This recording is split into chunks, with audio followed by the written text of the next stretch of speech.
Um, Great. Well, thanks, Molly. So yeah, as Molly mentioned, my name is Kylie Park. So I work with the Arvada Chamber under our Bold initiative. So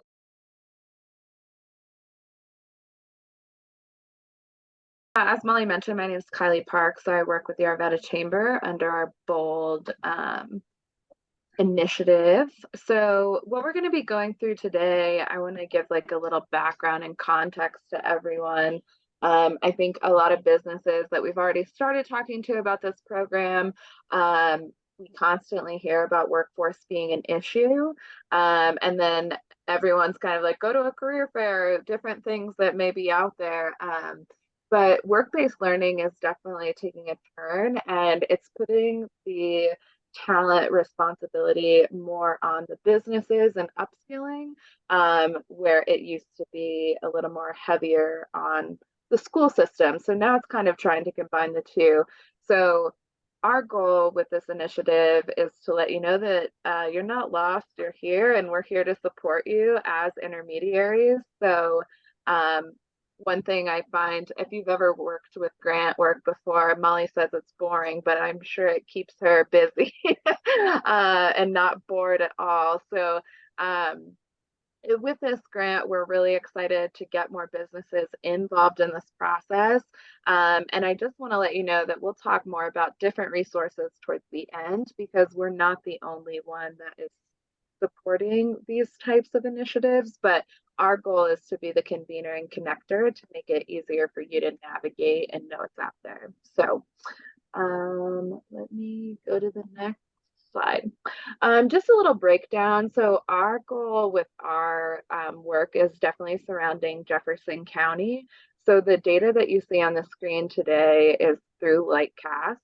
And it just breaks down the population in Jefferson County. So just talking about our population of 576,000. Sorry, I have faces over. And then you can kind of see the breakdown of the population on the right-hand side. So 477,000 non-institutionalized, and then you have your labor force broken down. So when we go to this next slide, you can see the educational attainment is also an interesting thing to look at. 30.8% of Jefferson County residents possess a bachelor's degree, and 7.7 hold an associate's degree. What does that mean? Do we want to raise that number? Of course, where it makes sense. But that's where this work-based learning initiative comes into play, because not all positions require a degree. And while some may, having that experience has always proven to outweigh education in most cases. So it's just something that we're thinking about as a team and as we work with our partners with Fesco Public Schools. But I think the one thing that I always try to emphasize is a lot of people, when they say, I want to expand my pipeline, they're not really considering the age difference. Of course, the young, it's easier to be like preventative. I don't know if that's the right word, but proactive in upskilling. But also, I think it's important as businesses to recognize that our largest percentage of unemployed population is between the ages of 25 and 54 in Jefferson County. So while a lot of work-based learning opportunities are promoted to high school students, there is an opportunity to recruit from this larger unemployed population where you can. So here are some just quotes, which I won't read through verbatim, but it's really talking through how the statistics speak for themselves. 60% of workers will need reskilling in the next 5 years. And again, it's more on the employer than it is on our educational partners, but we're trying to merge the two so they are better connected. I hear a lot of schools say business doesn't understand this side, and then business is vice versa sometimes. And we're really trying to close that gap. Warren Tech does a great job in the graphic design department in connecting schoolwork to business, and this is what we're really trying to expand upon as well. So let's just get into it. I just wanted to give you some context as to why I think this is important and why we're focused on it in Jefferson County. So the Work-Based Learning Incentive Program is a funded grant through the Department of Labor and Employment. So we are the intermediaries.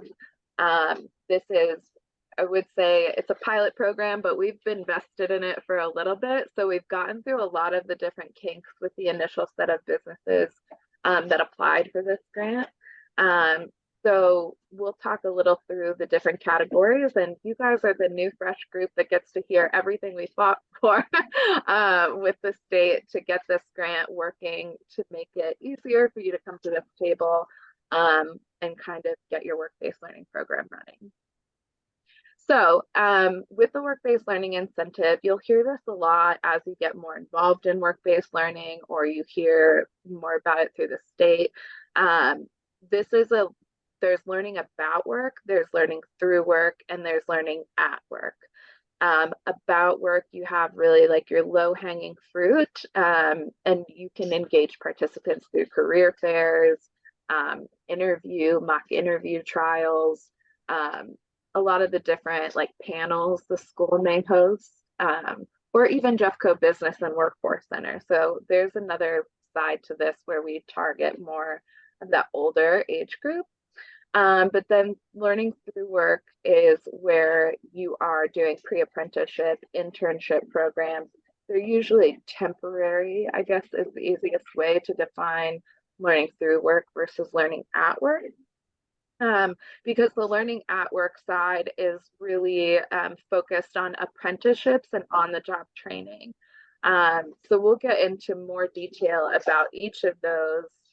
But you can see there's a lot of different categories for each, and they're broken down in the budget. So with this grant, each business could qualify up to $10,000. But it just depends on which piece you're participating in, and you'll see that in the next slide. With each of these categories, you get reimbursed, and this is where they've made it a lot easier. You get reimbursed, one, for just building the plan. So you create the plan, whether it involves one of these categories or all three. You would outline that in your plan of what is your goal, what are you trying to get to. I think of the partnership with the Arvada Arts Center and Warren Tech. Like, how do you plan on expanding on the partnership of them outside of the pamphlets, right? I think it is annually that the students work on, but like, you're working on expanding the program to kind of standardize and simplify it for yourself as you go forward. So the time invested in building that program and the time, so building your plan, you can get reimbursed for your time. And then once you place someone, then you can get reimbursed for their time while they're in the program. And there's additional grant funding, and I don't want to get too far ahead, but there is funding through a different source where they could staff and support the funding for their salary, and you just leverage this for the internal team that's working on the program building, and also maybe doing the mentorship to the intern.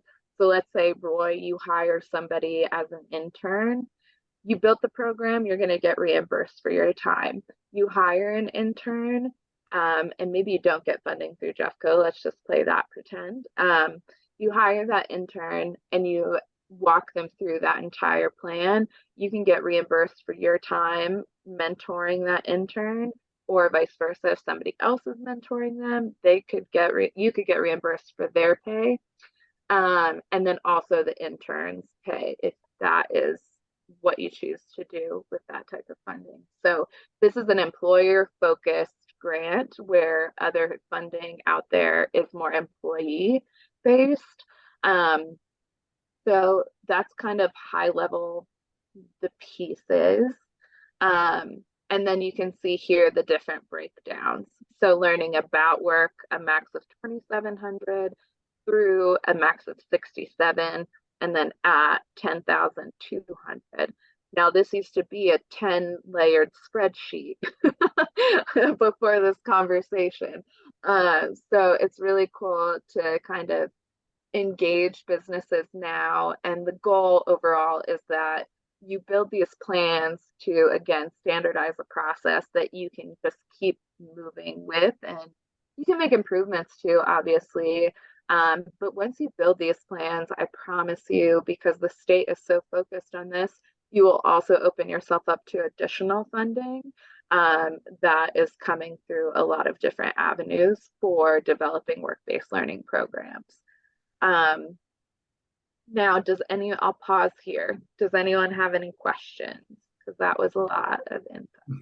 And I'll just add a detailed clarification. So as Kylie mentioned, you are encouraged or welcome to develop work-based learning across all three of these spectrums and any variety of that. So if you were to develop and fully implement a through work-based learning, your maximum for that is 6,700. If you did also develop a plan for at work, you would just get up to the difference of that, about 2,000. I'm not doing the math right, but across the spectrum, your maximum incentive is 10,200 unless you do about only or through only, that will be your maximum incentive. Hopefully that makes sense. Are there any questions about that? I actually do have a question about that. Hi, I'm Drake, everyone. Sorry, I know. Hello. Definitely, hello.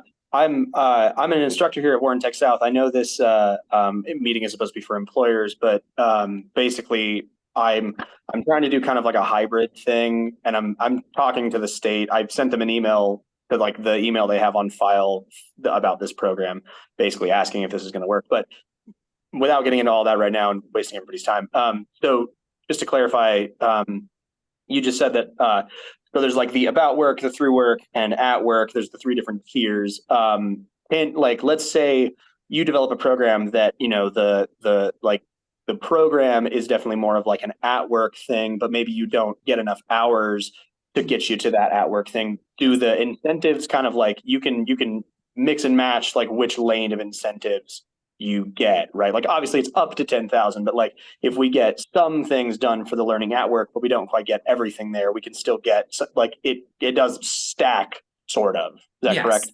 Yeah, Right, and there's okay. it's kind of a reimbursement effect. Right, exactly. So yeah, so if you prove that you paid the trainer, for example, to train employees at work, their salary would be covered. The employee participant's salary will not be covered.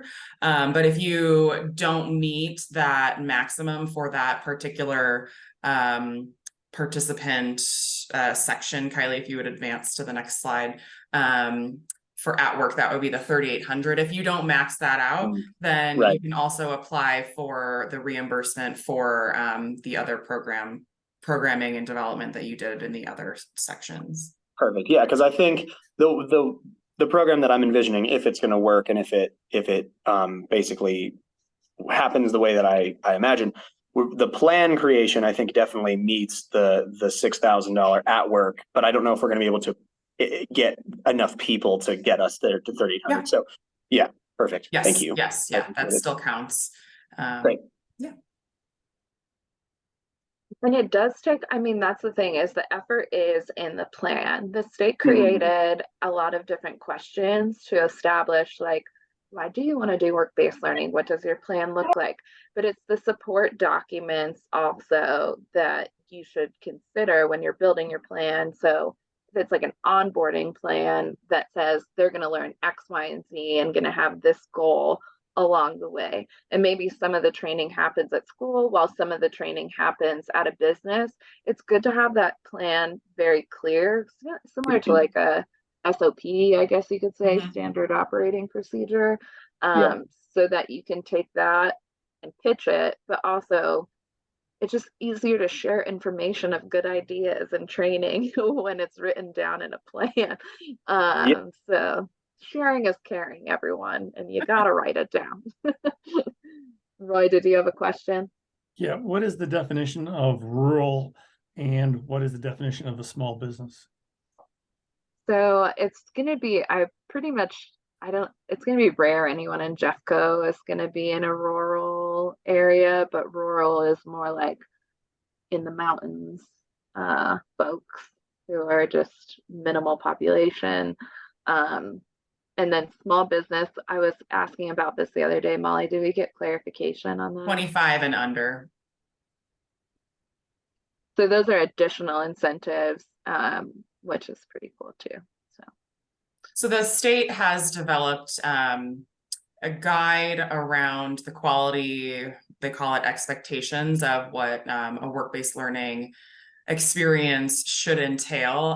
Previously, this grant had an additional incentive that you were following that. It was very difficult to prove that that was the case. So we are offering that as more of a guide for you to kind of, as you're developing this, kind of check the box to say like, oh yeah, I am meeting this. And just again, to Kylie's point, gives a quality experience, and documenting those elements are really important. So we do have a commitment form, which we'll explain, but there's a link to that to help you think through how you would design this plan in line with what the state considers quality. Yeah, and I'll work with you, Molly and I will work. I'll probably help you more with your plan, and then Molly will help with kind of the reporting and all of that fun stuff. But that's why we're here to support you as you build out your plan and what that looks like. The biggest thing when you look at these 3 different categories and you are building your plan is grant funding. You have to have all of the details. For example, we had an employer who was upskilling a current team member, which falls in this learning at work, to learn more SEO and marketing.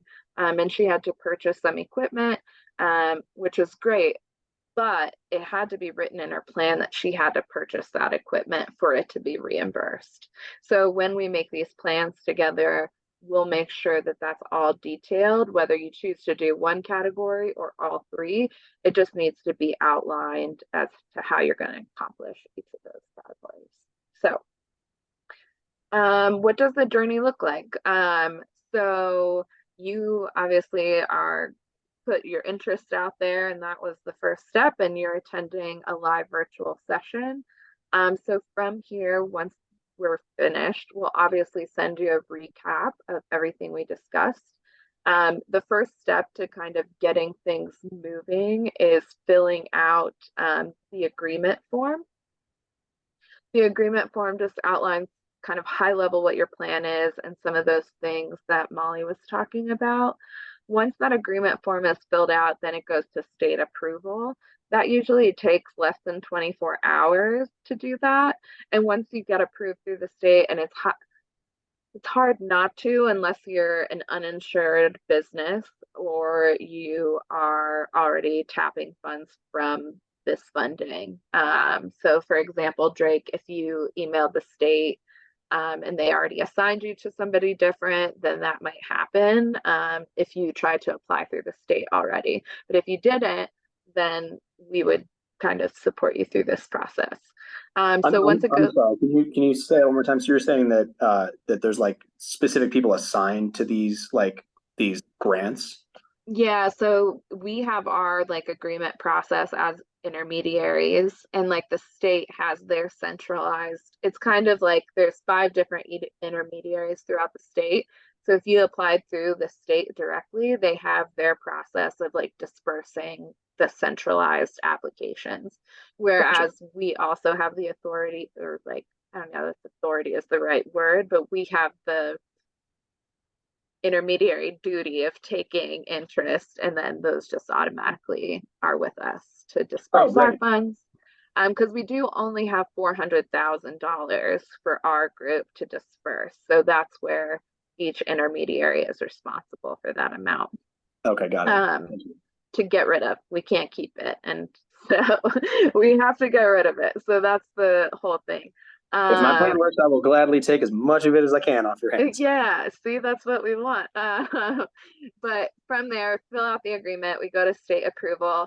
Then from that state approval, we'll have a one-on-one conversation talking through your official plan and then what reporting looks like. Once we start with the grant, Molly will create a folder for you, and you'll have all of your important documentations centralized in that space, and you'll report on what we were talking about earlier in terms of like hours, like time tracking, expenses for your work-based learning opportunity, and then on a monthly basis, reporting will start. Now, if your opportunity for the work-based learning plan doesn't start until, let's say, January, we still want to know that you're going to be doing this work-based learning plan, because again, we have to budget the funding for employers who plan to use it. And so what does the reporting look like? Agreement form, that's the first thing you fill out. There's an employer checklist, which is just internal to you to making sure you're checking off all your dots, dotting your I's, crossing your T's, is that what they say? And then we'll work together on your work-based learning plan. And then we'll talk through expense reporting and support documentation to support what your plan mentioned. Molly, I saw you had a thing. Did you have something you wanted to add? I was just revisiting the amounts, if it was the reimbursement of the time for developing the plan, or is it just the value of producing the work-based learning plan that the money is available. And yeah. So you get reimbursed for the plan once it's created in that first bucket, and then the second bucket is once you start training that candidate. Thank you, Molly. That was good catch. Go ahead, Roy. Yeah, so let's just say we started today, and our intent is to hire an unskilled person in our industry in November. Okay. And if we started the whole process today, would we, and we did hire someone, let's just say November 15th. Would we have enough time to get all that in place for that person onboarding? Yeah. I mean, yeah, we could totally, we can talk through it. We can talk about what resources you have, but I think you want to make sure you're applying. Like, I would apply now, we'll get the plan together, get your documents, and then yes, it's enough time. The important thing to note is that I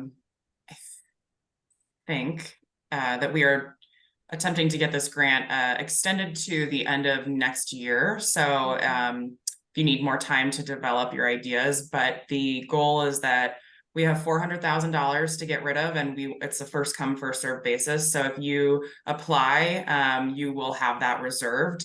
We'll just keep in touch on how you're doing with your plan. Hopefully you're on track with hiring at that point.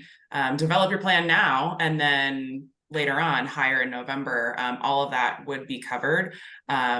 So yes, our approach is that we are taking interest, getting you approved, and once you're approved, setting aside that money for you, basically, and then you will go from there. But yeah, we'll keep in touch on how the activity is, how you're gaining traction towards getting that additional funds. And we're here to help. You don't have to know it all today. This is really a lot of information, but that's what we're here to help you with, and walking through the plans and how it would operate. So this is just really the introduction. But just so you know, there's additional resources. And again, that's really our whole intent of our talent initiative, is connecting business with the right resources that maybe you didn't know existed out there. Obviously, it seems like a lot of you are familiar with Jeffco Public Schools already. So if you're not already in the Seamless system, that is something we try to strive for centralizing in terms of work-based learning in businesses in Seamless. That's like their CRM system when they have job fairs or career expos, or just businesses have opportunities to do work-based learning. That's where Jeffco Public Schools centralizes their information. So if you're not in there, that's also how we leverage the information through this grant as well. And then the Jeffco Business and Workforce Center, has anyone on here connected with them?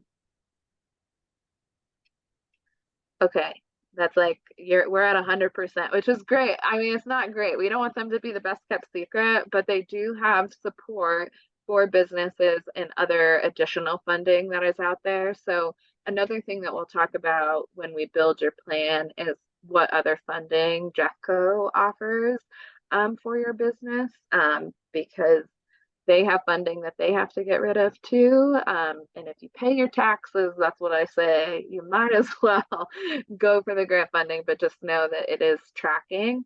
That's part of the grant. That's always fun. And just to kind of cap this off, the state is officially an apprenticeship agency. What does that mean? Is work-based learning is on its way. So apprenticeships used to be approved at the department, the U.S. Department of Labor, and now Colorado has been approved to do it at a state level, which is really fantastic because it eliminates a lot of barriers when you're building your apprenticeship program. And they also have dedicated support. So if you do have an idea of like building an apprenticeship program, maybe for graphic design that hasn't been done, and you can register it, again, that opens you up to additional funding, and they have the support to help you with creating that documentation as well. So we just want to make sure you're aware that you don't have to do it all by yourself. These resources are here to support you in building these programs too. So what is the next step from here? So we will send a follow-up email, and the first step would be filling out the agreement, and then we'll get everything going from there.